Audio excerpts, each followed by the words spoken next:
Subject math, cube and cube root, घन और घनमूल। यह वीडियो का छठा भाग है और मैं विकास कुमार रंजन।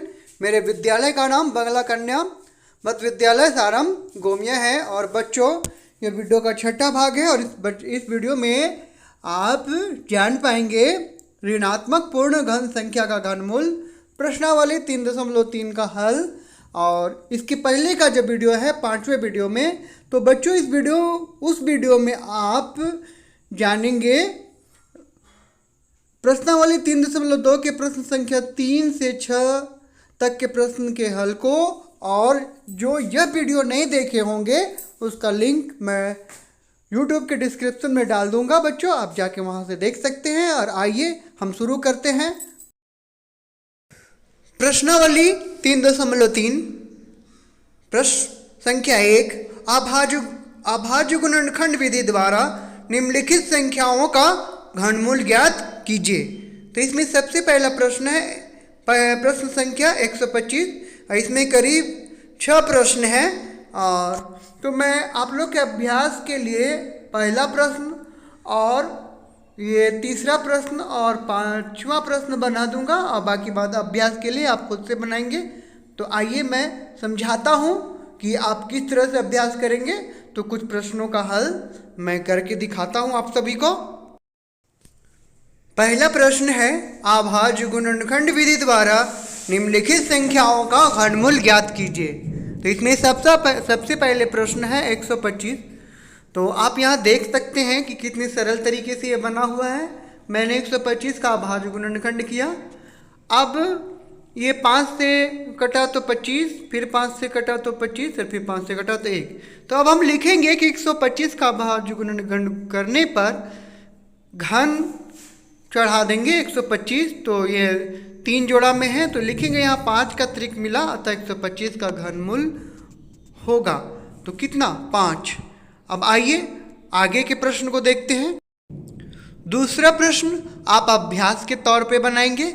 और मैं तीसरा प्रश्न जो एक ऋणात्मक संख्या है, जो बच्चों आपको बिल्कुल समझना है कि धनात्मक संख्या का तो घनमूल आप निकालने सीख चुके हैं, लेकिन ऋणात्मक संख्या का घनमूल निकालने के लिए हमें क्या सावधानी बरतनी होगी।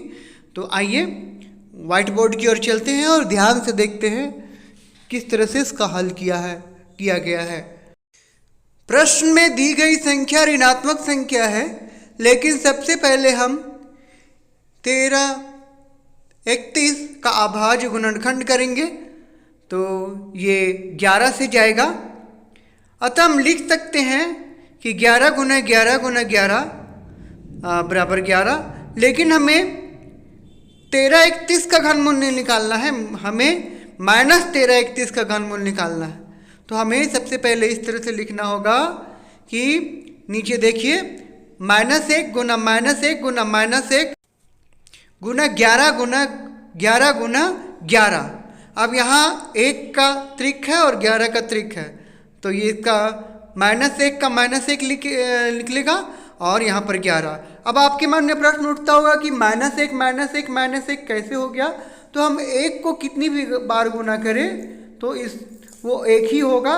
और चूँकि ऋणात्मक संख्या का जो गुणात्मक गुना हो, हम जानते हैं कि ऋणात्मक संख्या को विषम संख्या के घात में अगर गुना किया जाए तो ऋणात्मक ही होता है। तो 3 यहाँ जो है विषम संख्या है और उसका घात अगर 3 करेंगे तो ऋणात्मक संख्या ही प्राप्त होगा। अतः -1 को हम -1 गुना -1 गुना -1 लिख सकते हैं, कोई फर्क नहीं पड़ेगा। इसलिए हमने यहाँ प्रक्रिया अपनाई और हमें उत्तर -11 प्राप्त हुआ। प्रश्न संख्या 4, 32,768 का प्रश्न जो चौथा है वो खुद से बनाएंगे। मैं 5वां आपको बता रहा हूँ। आइए उसके हल को देखते हैं। तो यहाँ पर लिखा हुआ है अभाज्य गुणनखंड विधि द्वारा निम्नलिखित संख्याओं का घनमूल ज्ञात कीजिए। तो इसमें 5वां प्रश्न है 27/64। इस परिमेय संख्या में हमें अंश और हर का अलग अलग अभाज्य गुणनखंड करना होगा। तो 27 का अलग और 64 का अलग। तो हम देख सकते हैं कि 3 से भागा देंगे 27 को तो 9 आएगा, फिर 3 से भागा देंगे तो 3 आएगा। उसी तरह 64 का भी करेंगे तो 32, 16, 8, 4, 2 इस तरह से आएगा। हम फिर यहाँ पर सजा के लिखेंगे 27/64 का घनमूल निकालना है तो करनी लगा देंगे और 3 वहाँ बैठाएंगे। 3 गुना 3 गुना 3, इधर 2 गुना 2 गुना 2, 2 गुना 2 गुना 2, यहाँ पर त्रिक में है 2, तो मैंने घेर दिया है, आप देख सकते हैं लाल पेन से। तो 3 गुना 3 का 3 निकलेगा और 2 गुना 2 का 2 गुना 2, तो हमें आंसर प्राप्त होगा 27/64 का 3/4। और प्रश्न संख्या 1 का छठा प्रश्न अभ्यास के रूप में आप बनाइए और मेहनत कीजिए। और मैं आगे के प्रश्न पर बढ़ता हूँ। प्रश्न संख्या 2, निम्नलिखित संख्याओं का घनमूल ज्ञात कीजिए। तो ये दशमलव वाली संख्या है, तो ऐसी संख्या को बनाने के लिए हमें उसके दशमलव को तोड़ना होगा और काफ़ी आसान है। आइए बनाते हैं। तो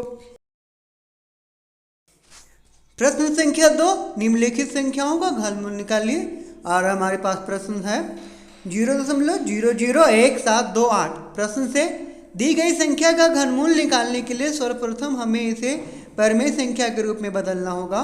और हम परिमेय संख्या के रूप में लिखेंगे तो हमें आएगा 1728 और नीचे है 10 और ये 000000। तो 1728 का हम यहाँ गुणनखंड करेंगे, अभाज्य गुणनखंड। तो आप देखिए ध्यान से, मैंने कर रखा है और नीचे वाले हर का भी कर रखा है। और उसको फिर मैंने लिखा है बाद में यहाँ पे 1728 का 2 गुना 2 गुना 2, 2 गुना 2 गुना 2 और 3 गुना 3, और नीचे भी मैंने 10 गुना 10 गुना 10, 10 गुना 10 गुना 10। अब मैंने त्रिक मिलाने की कोशिश की तो मुझे ऊपर से 2 2 3 और नीचे से 10 गुना 10, तो गुना करेंगे तो 12 गुना 100 होगा और यह हल होगा 0.12। तो इस तरह से हम कर सकते हैं कि निम्नलिखित ये जो ऊपर वाले प्रश्न था उसका जो घनमूल होगा 0.12। तो इसके बाद प्रश्न संख्या 2 में दूसरा तीसरा और भी प्रश्न है बच्चों, आप अभ्यास के रूप में इसको बनाइए। और प्रश्न संख्या 3, 3 संख्याओं के घनों का योग 0.334125 है। यदि संख्याएं 2:3:4 में है तो संख्याएं ज्ञात कीजिए। तो आइए इसके हल को बनाते हैं। प्रश्न 3.3, प्रश्न संख्या 3, 3 संख्याओं के घनों का योग 0.334125 है। यदि संख्याएं 2:3:4 में है तो संख्याएं ज्ञात कीजिए।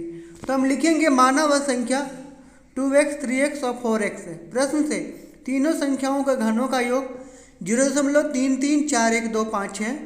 अब हम प्रश्न से दिया हुआ है कि घन करना है, तो हम मानी गई संख्याओं को घन करेंगे। तो 2x पर घन, 3x पर घन और 4x पर घन, और ये इसके बराबर होगा 0.334125 पर। 2 दूनी 4, 2 दूनी 4, 4 दूनी 8, 3 3 9, 9 3 27 और 4 4 16, 16 4 64। अब ये सबको अलग करके जोड़ देंगे तो ये आएगा 99। अब ये x क्यूब हो जाएगा और ये 99 से जाके हल करेंगे और दशमलव को तोड़ेंगे तो कट के आएगा 3375। और अब इसका घनमूल निकालेंगे तो हमें दशमलव में निकलेगा 98.094 और फिर इसमें दशमलव बैठाएंगे तो आएगा 0.058। अब हमने जो माना था संख्या वो x का वैल्यू मिला है, हम x का वैल्यू पर वहाँ बैठा देंगे। तो 2x यहाँ पर बैठाएंगे तो 0.116 आएगा, 3x में बैठाएंगे तो 1.74 आएगा और 4x में बैठाएंगे तो 0.232 आएगा। अब आइए चौथे प्रश्न को हम देखते हैं। चौथा प्रश्न, एक घन का आयतन ऊपर अंश और हर में दिया हुआ है 24,389 और नीचे है 729 मीटर क्यूब है। घन की भुजाएं ज्ञात कीजिए। तो हमें पता होना चाहिए कि घन का आयतन और घन किसे कहते हैं, इसकी लंबाई चौड़ाई ऊंचाई सब बराबर हो और घन का आयतन होता है भुजा क्यूब। तो आइए इस प्रश्न को हम बनाते हैं और इसके हल करते हैं।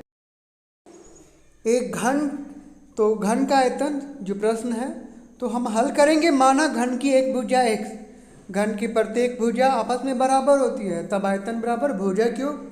अब इधर हम भुजा को माने x, तो x क्यूब बराबर, और चूँकि दिया हुआ है प्रश्न से तो वो उसके बराबर हो जाएगा। अब इधर ये जो क्यूब है इधर जाके घनमूल चढ़ेगा।